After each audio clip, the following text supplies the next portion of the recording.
쪽이 아주 결사적인 것 같아요. 주말 쪽 반응을 들어보면 야 이제는 헌재다 그러면서 투트랙으로 시간을 끌자. 헌재 지금 보수 쪽 재판관들 압박을 가해가지고 무조건 기각하게 만들자. 이 투트랙으로 어마어마하게 결사적으로 하고 있거든요. 그러니까 우리가 너무 안이하게 생각하다가는 또 의외의 놀라운 결과를 볼 수도 있지 않을까 그런 겁이 납니다. 이거는 있죠. 그러니까 여러 저쪽이라고 하면 이제 태극기 집회에 참석하시는 저는 미친 사람들이라고 생각을 하는데 민주주의를 잘 모르는 무지한 분들이 윤석열 씨의 편이 돼가지고 저렇게 날뛰고 있는데 저 사람들이 이제 저렇게 날뛰는 과정을 이렇게 쭉 지켜봤던 일반적인 60, 70% 정도의 국민들은 어차피 탄핵될 거고 어차피 깜빵 들어가서 계속 있을 거니까 우리가 뭐 굳이 손에 피 묻힐 일이 있냐, 추운데 아스팔트로 나올 일이 있냐 이런 생각을 가지고 있었어요. 그런데 지난 주말에 지금 그게 이제 아니한 생각인 거야. 저도 이제 믿었지. 그게 아니한 건지 믿은 건지는 모르겠습니다만. 근데 한국의 체제를 믿었던 건데, 근데 지난 주말에 사람들이 화가 났어. 깜짝 놀라고 화가 난 거예요. 근데 뭐 지기현 판사나 뭐 지기현 판사 뭐 뒤에 있을 거라고 의심되는 어떤 사법 카르텔이나 뭐 지기현 판사는 양심대로 했겠죠. 양심대로 했다라고 믿고 그렇다 치고 검사 심우정도 양심대로 했다라고 치고 그런데 그거를 양심대로 안 하고 뭔가 야 니들끼리 꿍짝해가지고 윤석열 계속 옹이하고 그다음에 나라를 니들이 말아먹으려고 하는 것 아닌가라고 판단하는 국민들이 지금 절대 다수란 말이지. 네. 근데 그 사람들의 화를 돋운 거는 사실이야. 엄청나게 돋았어. 맞아요. 그래서 저는 뭐 한 줌도 안 되는 뭐 태극기 할아버지 할머니 그다음에 거기에서 뭐 떠드는 전한길 씨 이런 사람들이 그 한국 사회에 주류가 될 수는 없습니다. 한국인들의 어떤 수준을 봤을 때는. 무슨 말이에요? 예. 그 사람들은 뭐 제가 이제 인간이기 때문에 인본주의에 기초해서 그리고 자유민주주의에 기초해서 그분들은 그들의 주장을 펼치지만 그들의 주장이 매일 KBS, MBC에 나오고 그리고 그러면서 한국 사회와 한국 경제를 정치를 완전히 파토내버리는 그런 식으로 가게 만든다. 한국의 주권자들이. 절대 그럴 일은 없을 거라 봅니다. 그 싸움에서는 분명히 이길 거고요. 그리고 오히려 화를 북돋았기 때문에 나라도 오늘 7시부터 하는 광장 집회, 광화문 집회는 나가야 되겠다라고 하신 분들 굉장히 많고요. 그러니까 제가 놀란 게 이제 저는 이제 매주 토요일마다 거의 나가는데 그렇죠. 지난주 토요일 날 누가 등장하기 시작하냐면 나이가 많은 운동권들이죠. 그러니까 78, 79, 80, 81, 82들이 안 나왔었어요. 안 나왔지. 힘들어. 나 이제 안 안 나갈래. 나왔지. 끝났는데 뭐 나가 이러다가 내가 이거 할 짬밥은 아니잖아. 뭐 어제 싹 나오는 거예요. 위기감을 이거 느끼신 안 거죠. 되겠는데라고 얘기를 하는 상황들이 벌어졌고 어떤 분은 단식까지 해버렸어요. 네, 그다음에 거기에서.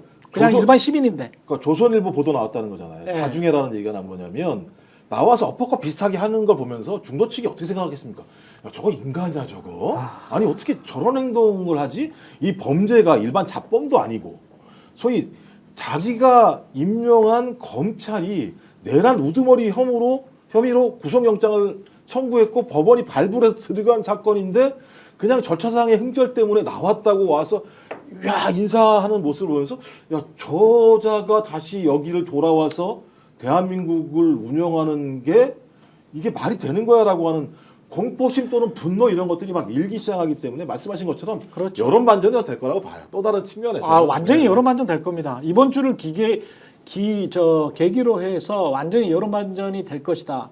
오히려 국민적 화를 분노를 부추겼다. 특히 윤석열의 이거 있잖아요. 최악의 예?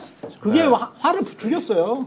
그러니까 어떻게 그걸 할 생각을 하지? 그리고 정신세계가 다른 거예요. 변호인단을 통해서 이런 말도 했잖아요. 저의 구속과 관련해 수감돼 있는 분들도 계신다. 조속히 석방이 되기를 기도한다라는 메시지를 냈다고 해요. 이거 방과 세력이 하는 얘기예요. 예. 근데 윤석열은 이게 자기의 범죄 혐의를 인정을 안 하기 때문에 네. 이 단어를 쓴 겁니다. 저의 구속과 관련해. 그러니까요. 저의 구속과 관련해. 그러니까 법원에서 너의 구속은 취소시켜줬으니까 마치 나의 구속이 부당했었던 것처럼 나의 그 범죄 혐의도 다 부당한 것이야. 부조리한 거고 다 만들어진 것이야. 이런 식으로 이제 그 거짓 항변을 하는 거거든요. 이 인간은 법적으로 반드시 처벌을 받아야 돼요. 한국 사회에서 내란죄로 반드시 처벌받지 않으면 한국은 지탱할 수 있는 한국 민주주의는 지탱할 힘이 없어요. 저 그거 받고 네. 하나 더 추가해야 된다고 생각합니다. 예, 지금 윤석열에게 부안해동하고 있는 국민의힘 중진의원들 있죠. 그렇죠. 이 사람들도 전 단죄해야 된다고 생각해요. 맞습니다. 정말 김기현, 나경원, 윤상현, 장동혁 이런 사람들이 완전히 홍위병 돼가지고 그렇죠. 이게 말이 되냐고요. 이런 사람들이 네. 막 거리에서 얘기를 하고 언론을 향해 얘기를 하고 저는 인간 같지가 않아요. 솔직히 정말 이런 사람들이 어떻게 국민의 대표의 자격이 있느냐. 그걸 넘어서서 대한민국 국민 자격도 없다. 저는 암약한 거예요 지금까지. 암약. 자기의 본성을 숨기고, 그러니까 제가 볼 땐 정치적 이익을 위해서라면 언제나 표본할 수 있는 사람들인 거예요. 어느 날은 약간은 예를 들면 중도적인 입장을 취하다가 어느 날은 보수 지금 아직 극우 같은 발상들을 하고 있는 상황이잖아요. 아니 대통령이 와서 저의 구속과 관련해 수감돼 있는 분들이 어떤 분들이니까 따지고 보면 서부지법 난입해가지고 폭동을 일으켜서 소위 소요를 일으킨 폭력 행위를 저지르고 판사를 호명하면서 글을 갖다가 거의 죽일 것처럼 달려들었던 사람들이잖아요. 그렇죠. 근데 그런 사람들이 조속히 석방이 되기를 기도한다. 또 기도라는 단어가 들어가요. 기도는 뭡니까? 기독교 집단에 성경책 많이 대해서 읽었대요. 예를 들면 또 그렇지. 호소를 하는 거거든요. 그러니까 성경도 마찬가지인 거. 그러니까 자기들의 어떤 선동에 따라서 움직일 수 있는 대상에게만 특정을 해서 호명을 해요. 이게 얼마나 나쁜 짓입니까? 그러니까 본인이 얘기했던 이게 반국가 세력들이 국가의 시스템을 무너뜨리기 위해서 하는 행위랑 동일한 행위를 국민이 뽑은 대통령이 지금 벌이고 있는 거예요. 벌이고 있는 거예요. 최경영 앵커님 그래서 자꾸 요즘에 평론을 하고 방송을 하면서 대단히 자괴감도 많이 느끼고 평론을 하는 게 무슨 의미가 있을까 막 그런 생각까지 들고 참 저런 가가지고 머리수 하나라도 보태주는 게 더 나을 수도 있어. 광장에서. 제가요? 아니 우리가 태극기 부대 나가라고 나보고? 아니 태극기 부대는 아니지. 장성철 소장이 우리 저 광화문 집회에 시민들과 함께 이렇게 앉아 있는 모습을 생각을 해봐. 딱 가는 순간요. 아 탄핵 인용이구나. 그렇지. 이렇게 생각할 거예요. 아. 장성철 소장이 이쪽 집회에 왔다는 건 아. 윤석열은 절대 돌아올 수 없구나라고 그렇지. 하는. 대한민국 국민으로서 당연히 그런 데 나가서 우리들의 의사를 밝혀야 된다고 생각이 드는데 저는 무엇보다 하여튼 제가 몸담았던 집단이 저렇게 완전히 물귀신 하나가 나타나가지고 물귀신 작전 쓰는데 자발적으로 빨려 들어가는 듯한 모습을 보이고 있잖아요. 그거는 이제 국민들로부터 완전히 버림받는 계기가 될 거다라고 저는 생각이 드는 거예요. 그러니까 불쌍하기도 하고 자괴감 들고 창피하고 온갖 감정이 다 들어가지고 방송하고 평론하는 게 되게 힘들어요.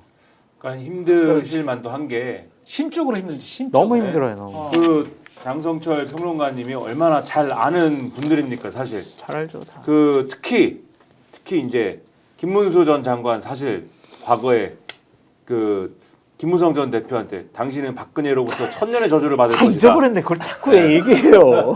그렇게 얘기를 했는데 아. 그럼 야 그때 김무성 전 대표가 오늘은 연사를 잘못 선택한 것 같습니다. 이러고 정리해 버렸는데 맞아. 그때 당시에 같이 김무성 전 대표 옆에 앉아있던 사람이 권성동 의원이에요. 아. 김문수 잘못 선택했다 그 같이 얘기하던 사람이. 그 마포 포럼에서 예. 근데 권성동 의원 지금 원내대표지 않습니까? 예. 그리고 그래도 국민의힘에서 그 와중에 친윤이긴 하지만 조금 그래도 합리적이지 않아? 이렇게 얘기 듣던 사람이 권영세 지금 비대위원장 아닙니까? 그래도 이준석 그 밖에 있는 이준석 의원이 물론 이제 이준석 의원 얘기하면 명태균 얘기도 해야 되고 여러 가지 얘기해야 되지만 뭐 아무튼간에 끝내야 돼, 윤석열하고 지금. 싸웠으니까 광고도 하고 끝내야 된다고. 네, 그러니까요.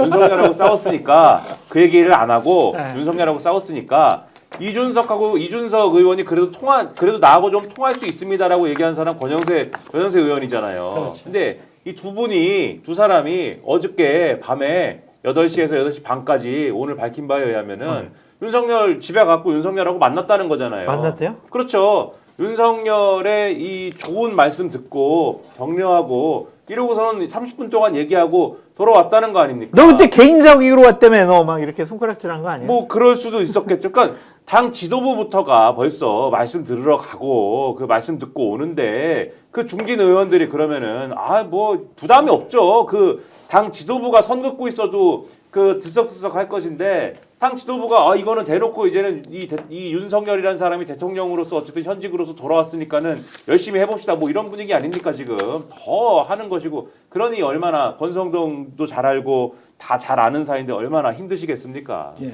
스픽스는 말하는 언론입니다. 대세는 유튜브, 그중에서 스픽스. 좋아요, 댓글, 구독, 알림 설정. 여러분이 저희를 사랑해 주시고 우리가 여러분을 사랑하는 4가지 방법입니다.